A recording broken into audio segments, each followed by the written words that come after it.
guys, Dr. Robert Barrington here with some more nutrition advice. I wanted to do a quick video today on antioxidants, but I wanted to have a look at three foods that are not commonly thought of as being healthy foods that can provide quite significant amounts of antioxidants in your diet.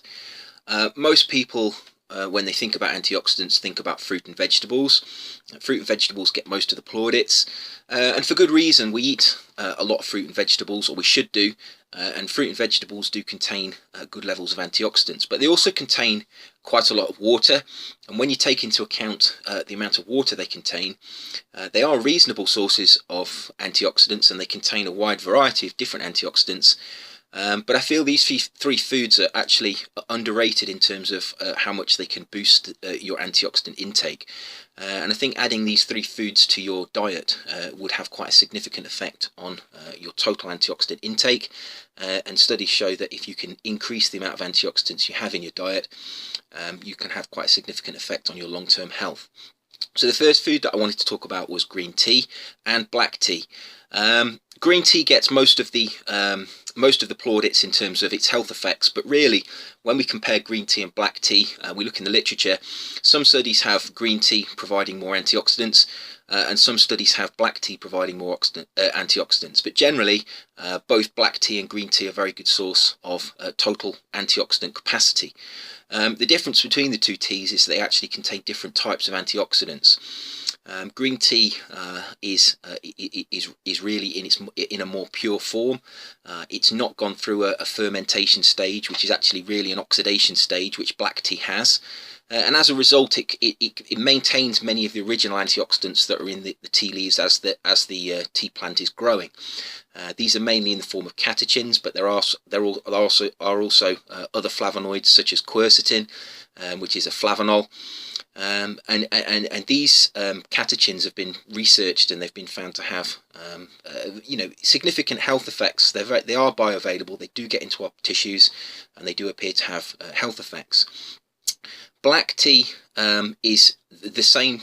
It comes from the same plant as green tea, but it's gone through an oxidation step that is sometimes called fermentation.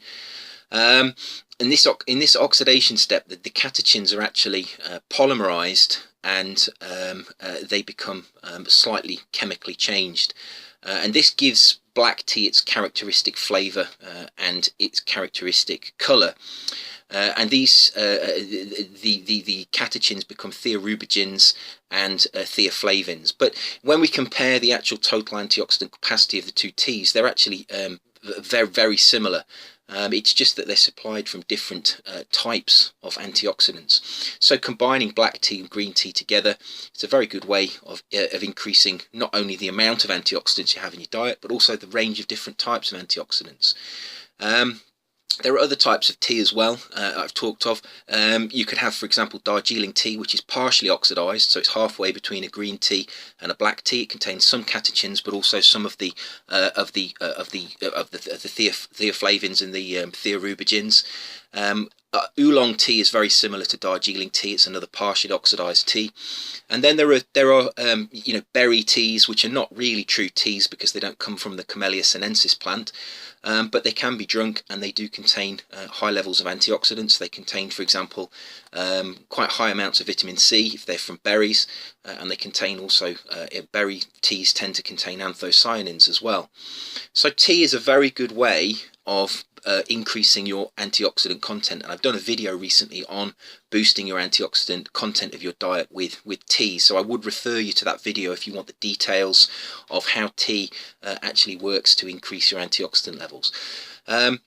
If you don't like caffeine, you could always drink decaffeinated tea. Decaffeinated tea still has antioxidants in it, and like I say, the berry teas, they don't contain caffeine, but they do have high amounts of antioxidants. So there's something for everyone in the form of drinking some kind of tea. If we move on to the second food that I wanted to talk about, the second food is actually a group of foods, the herbs and spices. When comparisons are done between the antioxidant capacity of various foods, herbs and spices always seem to come out on top. They are packed with different sorts of antioxidants, and in many cases these antioxidants have been characterized. Cloves are one of the herbs, and I'll bring up actually a list of a comparison of different herbs, and you can have a look at this list. And as you can see, the cloves are usually at the top of the list. They're very high in antioxidants. They have a very high antioxidant potential. Now, these antioxidant potentials that are contained by herbs and spices, they're much higher than you would find in fruits and vegetables.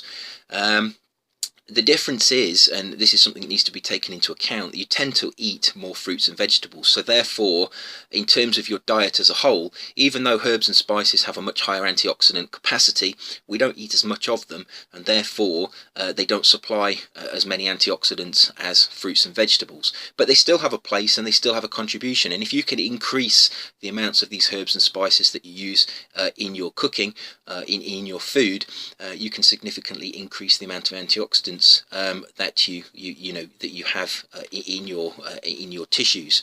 There are many different herbs and spices, and some people will be attracted to the taste of others, more so than some of them are quite pungent, some of them are quite distasteful to some people, and therefore you should really consume the ones that you find that suit your taste. Cinnamon is something I found is very very useful if you are into drinking smoothies.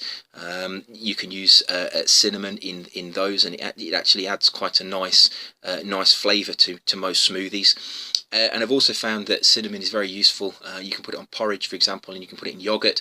So it's a very versatile type of spice. Rosemary is obviously another one that's traditionally used. Thyme, basil. These have all been traditionally used in cooking, and for good reason. They are preservatives because the antioxidant potential that they have is able to preserve meat, it's able to preserve food. So if you add them to food and then you keep that food subsequently, that the shelf life of that food will be increased. And this is something that's done by food manufacturers. Food manufacturers don't always use herbs and spices. They tend to use artificial antioxidants such as butylated hydroxytoluene or butylated hydroxyanisole, which are two synthetic antioxidants. Sometimes vitamin E is used, but the principle is the same. If you put herbs and spices, if you put antioxidants in a food, the spoilage of that food is much reduced because you have a much higher antioxidant potential, and therefore any oxidation of the food will be delayed. And these herbs and spices, they're very commonly available as well. If you go into any supermarket, most of these herbs and spices are available. They're really relatively quite cheap, and what I would suggest is, rather than relying on one herb, two herbs, if you buy a range of different herbs, and herbs and spices, and use smaller amounts of many different types, you will find that there will be a synergistic effect there between them. In other words, if you use 10 grams of just thyme, you'll probably find that you get less of an effect than if you use 5 grams of thyme with 5 grams of basil. And the reason is that if you consume more different varieties of antioxidants, you tend to have, and this is evidenced in the literature, you tend to have a synergistic effect which provides a greater level of antioxidant protection than taking high amounts of a single antioxidant. So consuming a range of herbs and spices in smaller amounts is a much better strategy than relying on a single herb or spice in high amounts. And that goes for all antioxidants. It goes for tea as well. Consuming different types of tea and different types of fruits and vegetables. You should have a large amount of variety of these types of foods in your diet. The last food that I wanted to talk about as being a very good way of boosting your antioxidants is whey protein. It's a food that maybe people don't associate with being an antioxidant. Most people assume they associate whey protein with being a muscle building tool, and that's true. It does help build skeletal muscle, but it also contains amino acids that are useful for antioxidant purposes. Now, there are two ways that I see that whey protein could be useful to boost your antioxidant status. Firstly, we have an endogenously produced cellular antioxidant called glutathione.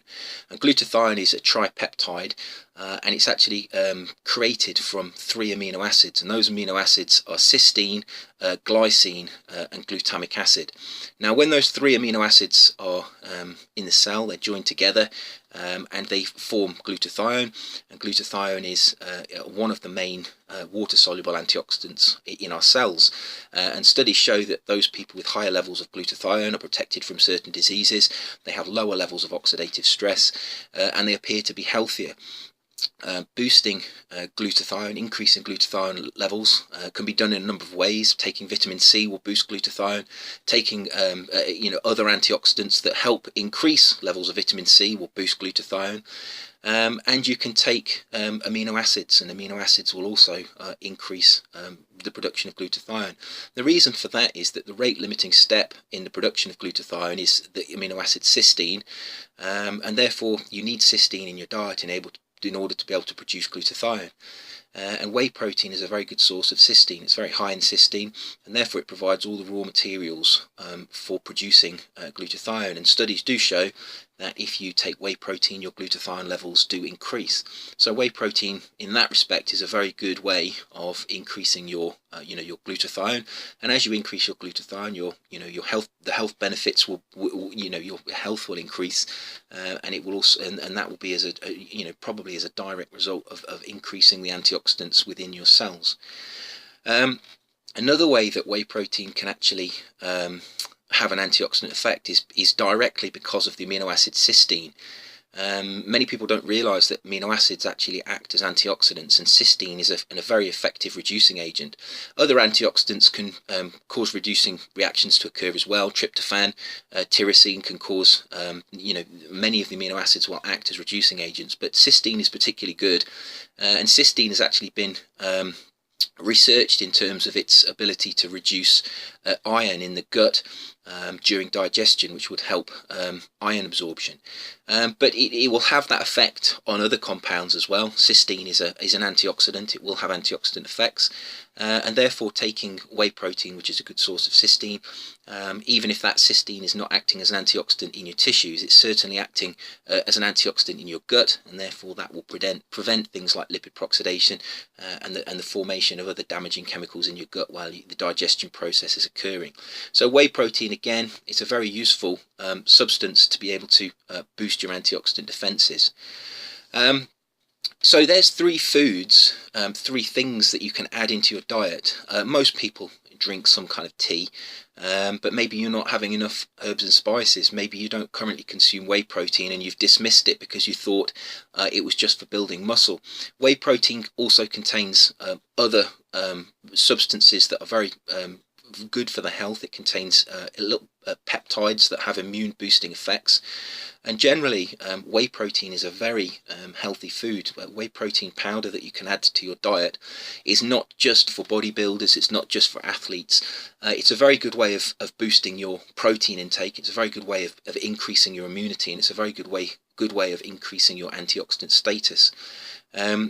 So even if you're already drinking tea, there are other things that you could add. You could add herbs and spices, or you could add whey protein. And combining obviously these three foods together, even if you have a diet that's high in fruits and vegetables, you're going to find there's a significant increase in the amount of antioxidants in your diet if you add these three foods regularly to your nutritional plan. And that doesn't mean that these can be. I'm also not advocating that these really should be substituted for fruits and vegetables, but they are also very convenient. And if you're going through a period of your life where you're not eating as many fruits and vegetables as maybe you want to, maybe you're on the road, you're traveling a lot, maybe you're finding your diet's not quite as good as it usually is, taking some whey protein with you, very convenient. Tea is available most places. It's very convenient. You can drink green tea without milk and sugar. If you prefer black tea, you maybe want to have milk with it, but I wouldn't recommend taking it with sugar. And you can also take berry teas, and of course herbs and spices. If you're adding cinnamon to foods, that's relatively easy. You can just sprinkle cinnamon over oats, and that's a very good way of increasing the antioxidant potential of your oats. And oats will contain other antioxidants as well, including vitamin E. So there's many different ways that you can incorporate these into your foods, but I wouldn't suggest that you use them instead of fruits and vegetables. Ideally, you'd want to use them in addition to fruits and vegetables to boost, boost your overall antioxidant intake. And I think it will, based on the amount of antioxidants in some of these foods and the effects they will have on things like glutathione, they can be very effective, and I think they're very highly underrated ways of actually improving your health over the long term. So as always, eat well, stay healthy and protect yourself, and I will see you soon for another video. Take care.